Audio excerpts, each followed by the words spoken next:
exponents and scientific notation for 1.6.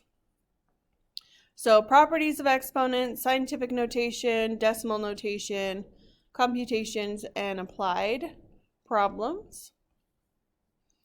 So we have our properties of exponents. So we have product rule, power rule, and quotient rule. If you want to pause and read over those, you can, or look at the examples. You can do that now.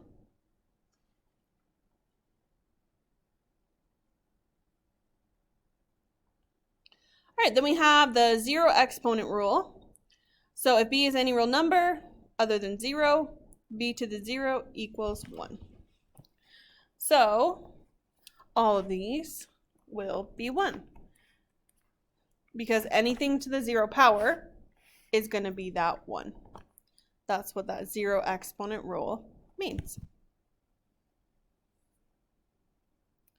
Negative exponent rule means that if we have a negative exponent, we have to rewrite it as a fraction, and that moves to the bottom or the denominator of our fraction and turns the exponent positive.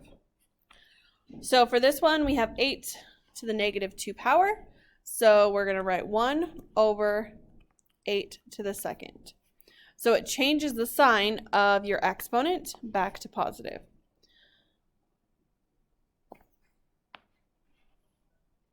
All right, next we have 1 over 5 to the third.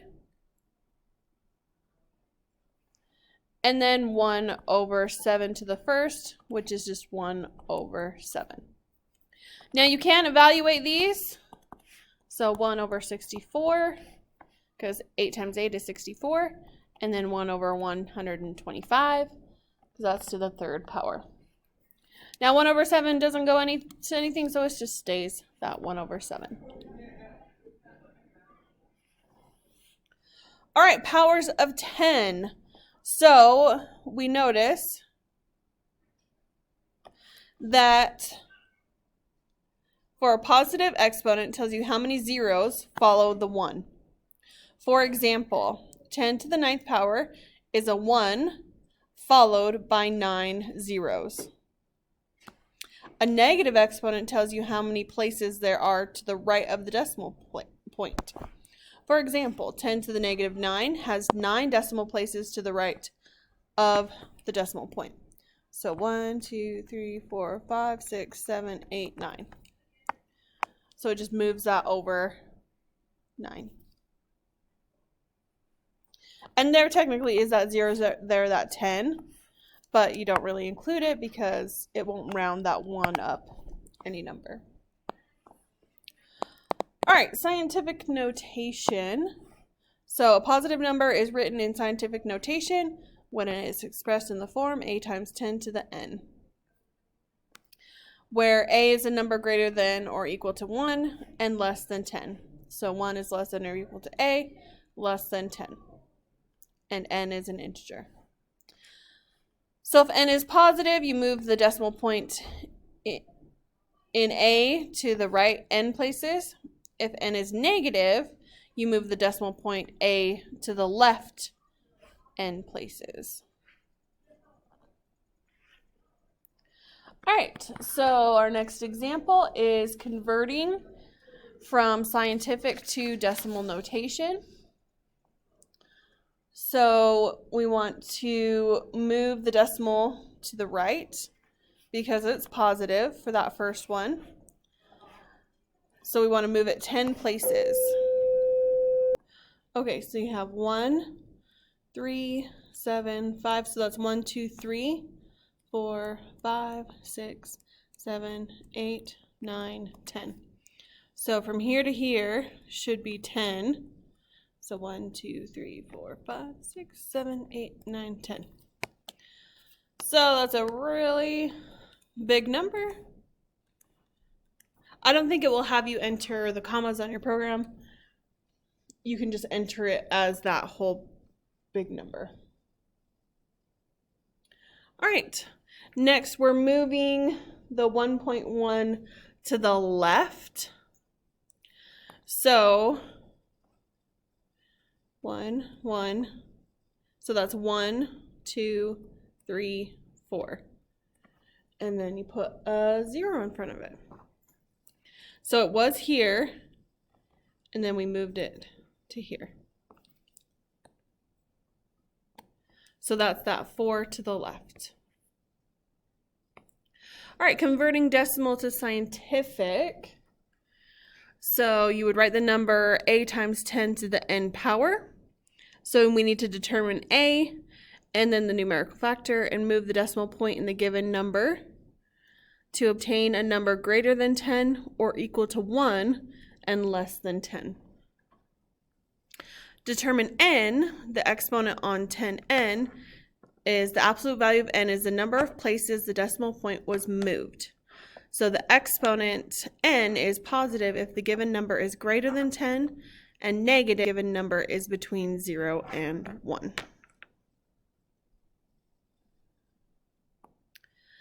Okay.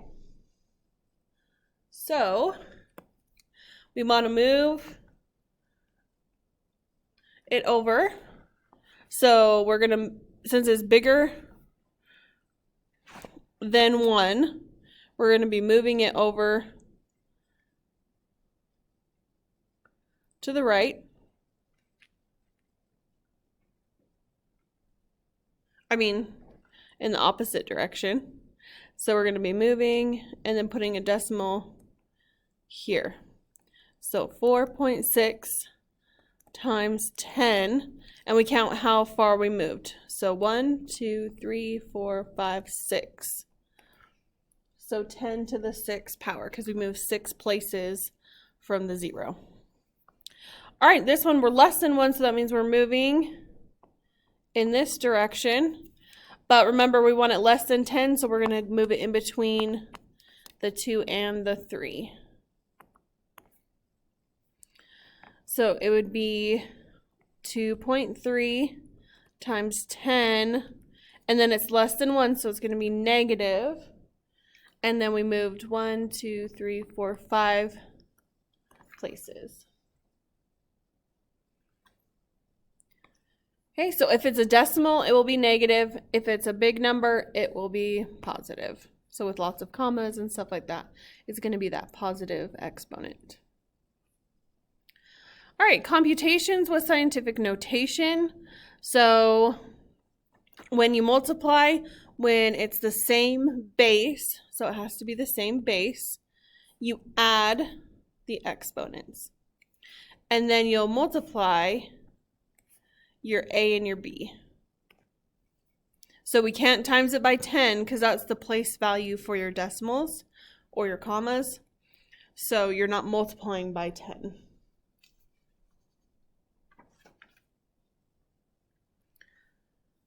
All right, so this first example, so we're going to multiply, so 3.4 times 2, and then times 10 to the 9 plus negative 5. So 3.4 times 2 is going to be 6.8. My calculator is coming up slowly. And then 9 minus 5, so times 10. So 9 minus 5 is 4.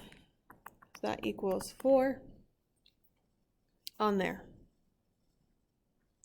So your answer is 6.8 times 10 to the 4th. And now we can write it in decimal notation. So moving it over 4 places. So 1, 2, 3, 4. So we move over 4. So it becomes 68,000.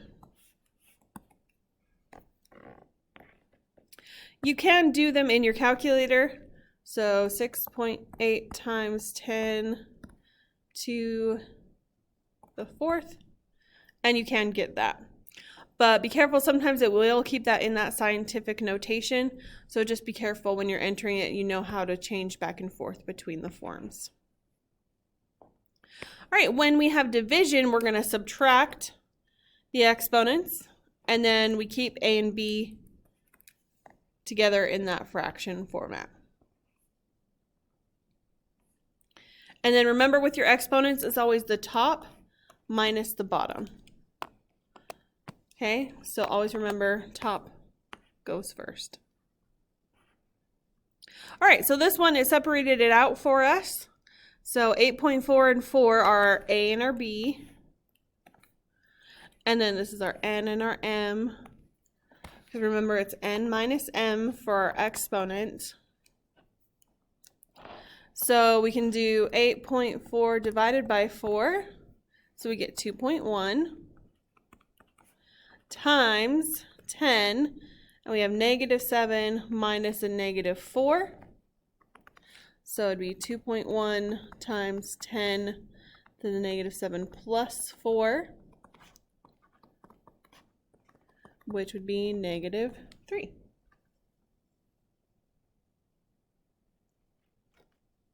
And then since we have that -3, we move it this way for our decimal. So we have 1, 2, 3. So we're moving it over 3. So it'd be 0.0021 or 0.0021. And you can also do that in your calculator, 2.1. As long as it's not a huge number, it will do those for you in your calculator.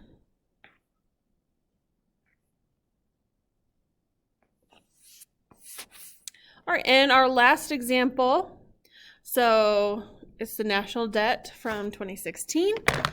It was 18.9 trillion. So that's 18.9 times 10 to the 12th dollars. So at that time, the U.S. population was approximately 322 million, or 3.22 times 10 to the 8th. If the national debt was evenly divided among every individual in the United States, how much would each citizen have to pay? So let's find that out. So divide.